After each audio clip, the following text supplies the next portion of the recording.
avez reconnu l'hymne allemand. Après 16 années passées avec Angela Merkel au pouvoir, c'est Olaf Scholz qui devient aujourd'hui chancelier. Olaf Scholz qui est très peu connu des Français et qu'on va essayer de mieux connaître ce soir dans Livre et Voix. Nous sommes en compagnie de Stefan Seidendorf, directeur adjoint du DFI, l'Institut franco-allemand, un think tank allemand et enseignant à l'IEP de Strasbourg. Stefan Seidendorf, bonsoir ou schönen Abend. Oui, bonsoir, merci de m'inviter, bonsoir. C'est avec plaisir. Alors Olaf Scholz, il est très peu connu des Français, mais est-il très connu des Allemands ? On peut dire les Allemands aussi, ils le découvrent, ils se posent la question, alors que ça fait un petit moment qu'il occupe la scène politique, sur le devant de la scène politique. Il était déjà là sous Gerhard Schröder, vous vous souvenez, le chancelier à la fin des années 90. Il est toujours là, et pourtant, on se pose la question, qui c'est cet homme très discret, un tantinet quand même ennuyeux, peut-être ennuyant. Et il ressemble à cela un peu à sa prédécesseur, Angela Merkel, qu'il a essayé de copier pendant la campagne, avec succès visiblement. Philippe Bilger. Est-ce que, en parlant de lui, bien sûr, mais en tentant d'appréhender l'histoire allemande, est-ce qu'on peut dire que le socialisme allemand est naturellement social-démocrate et qu'il est caractérisé, quelles que soient les personnalités, par une sorte de pragmatisme qui n'est pas loin de refuser les idéologies, par exemple, que la France adore? Stefan Seidendorf. C'est une question triple.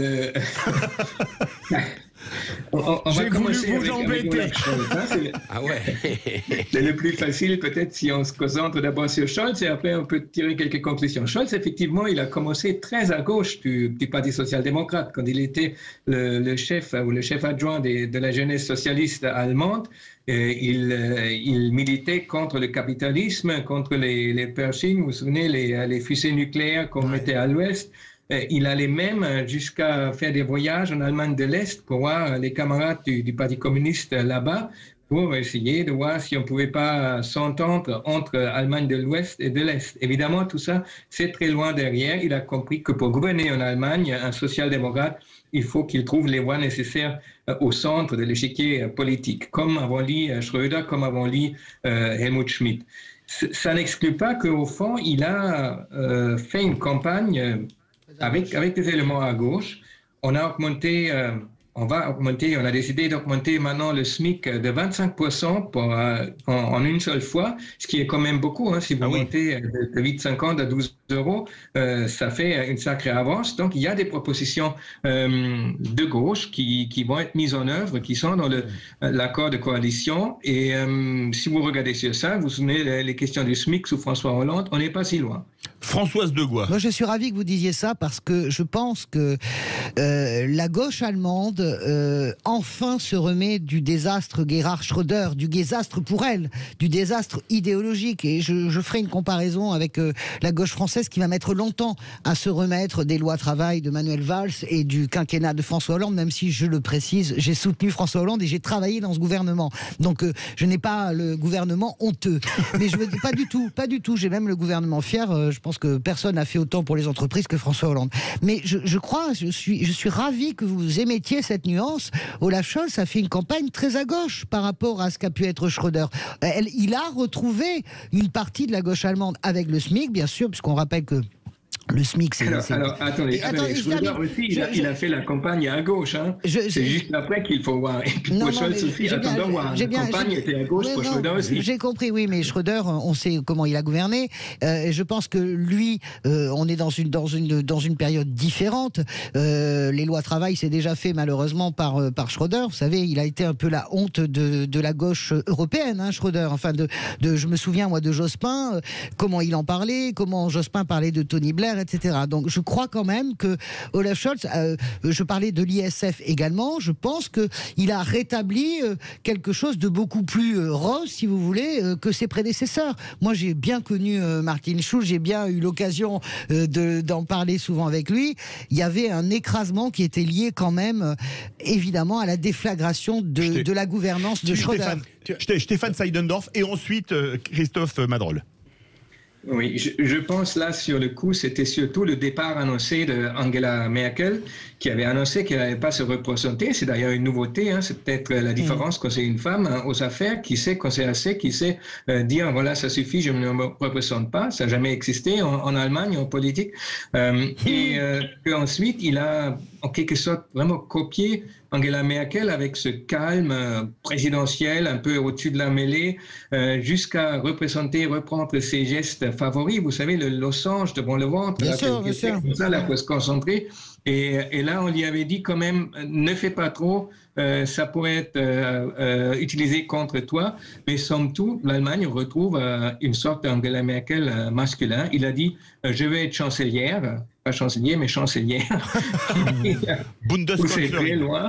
Et ça rassurait les Allemands en quelque sorte. Je ne crois pas qu'il va renier les réformes de Schröder, puisque lui-même, il a été aux affaires. Mais personne n'a dit ça. Non, mais j'ai pas dit qu'il allait renier. Non, j'ai pas dit qu'il allait renier. Je trouve dur, Françoise, avec Christophe Madrol. Je trouve très dur avec Schröder, parce que la politique... mais normalement... Non, parce que Christophe Madrol, Joschka Fischer, qui était quand même le ministre des Affaires étrangères, vert, proche de Cohn-Bendit, l'Allemagne, tu connais bien Joschka, parce qu'on a eu à travailler avec lui, avec Martin Schulz et toute l'équipe au Parlement européen. Là où Olaf Scholz a réussi sa campagne, c'est qu'il a réussi à faire aussi une clarification des forces de gauche vis-à-vis de l'Allemagne, parce que l'extrême gauche allemande existe, comme il existe une extrême droite. Mais la main tendue qu'il a fait aux verts, réformistes, sympathiques, non pas les verts, les plus gauchistes, et de l'autre côté aux libéraux, fait qu'aujourd'hui, le gouvernement... Tu vois ce que je veux dire, c'est que l'assemblée que propose aujourd'hui l'Allemagne, c'est la seule de mes voeux. Je pense que c'est pas le même, que Gerhard Schröder. Oui, je suis dur avec Gerhard Schröder, bien sûr. Il a dit tout le rêve de la gauche. Tu parlais de Mélenchon. Excuse-moi, Philippe. Tu parlais de Mélenchon. Non, mais c'est Oscar Lafontaine, Mélenchon. C'est pas... On est d'accord. Mais je préférais que la gauche se reconstruise sur le modèle allemand aujourd'hui, qui se reconstruise sur le modèle de Mélenchon. Alors Stéphane Seidendorf, s'il vous plaît. Stéphane Seidendorf pour répondre au vice-chancelier de la région Sud, qui est Christophe Madrol. Voilà. Je crois, Scholz, il a très bien vu qu'il y avait un coup à jouer au centre. L'attente, notamment aussi de son parti, c'était effectivement, est-ce qu'on ne peut pas faire une coalition rouge-rouge-vert, donc avec l'extrême gauche, avec les sociodémocrates et les verts. Et ça aurait été ça le vrai changement. Mais Scholz, il a très bien vu que l'Allemagne, avec, vous savez, cette démographie vieillissante, avec un certain conservatisme structurel, n'était pas chaud pour avoir un tel changement radical. Et donc, du coup, ils font ce truc qui, en somme, est très révolutionnaire pour qui connaît l'Allemagne. La première fois, 3 partis au gouvernement et vous alliez les Verts et les libéraux-démocrates, le libéralisme un peu libéral-libertaire, on va dire, des Verts, et le néolibéralisme dépridé de la droite, c'est un peu Giscard d'Estaing président avec Cohn-Bendit Premier ministre. Imaginez ça. Stéphane Seidendorf, je vais vous poser une question. C'est la ligne d'Emmanuel Macron, alors. C'est parce qu'on a les macronistes qui sont sortis. Mais c'est fini bientôt le macronisme, il va falloir vous y faire, les gars. En Allemagne, ils font du macronisme, François. Stéphane Seidendorf, je vais vous poser une question qui me paraît importante. Les secrétaires d'État qui ont été placés à l'économie, aux affaires étrangères, connaissent très bien les dossiers français et sont souvent parfaitement bilingues, paraît-il. Est-ce qu'il est francophile, Olaf Scholz ? Il a dit son premier voyage sera pour la France et c'est pas seulement rationnel, mais c'est une affaire d'émotion. Et ça, quand Scholz, il parle des émotions, on peut compter sur les doigts d'une main. C'est pas souvent. Donc, voilà, émotion. C'est vrai qu'il est entouré, ça, on peut dire aussi d'une nouvelle génération. Donc, la génération Cohn-Bendit, Joschka Fischer, Schröder et tout ça, c'est vraiment derrière. L'Allemagne, en quelque sorte, elle ne s'est pas renouvelée comme la France sous Macron. Hein. Sous Macron, vous pouvez être pour ou contre, mais il y a une nouvelle génération qui est venue au pouvoir. Ah bon? Mais qui va repartir aussi vite.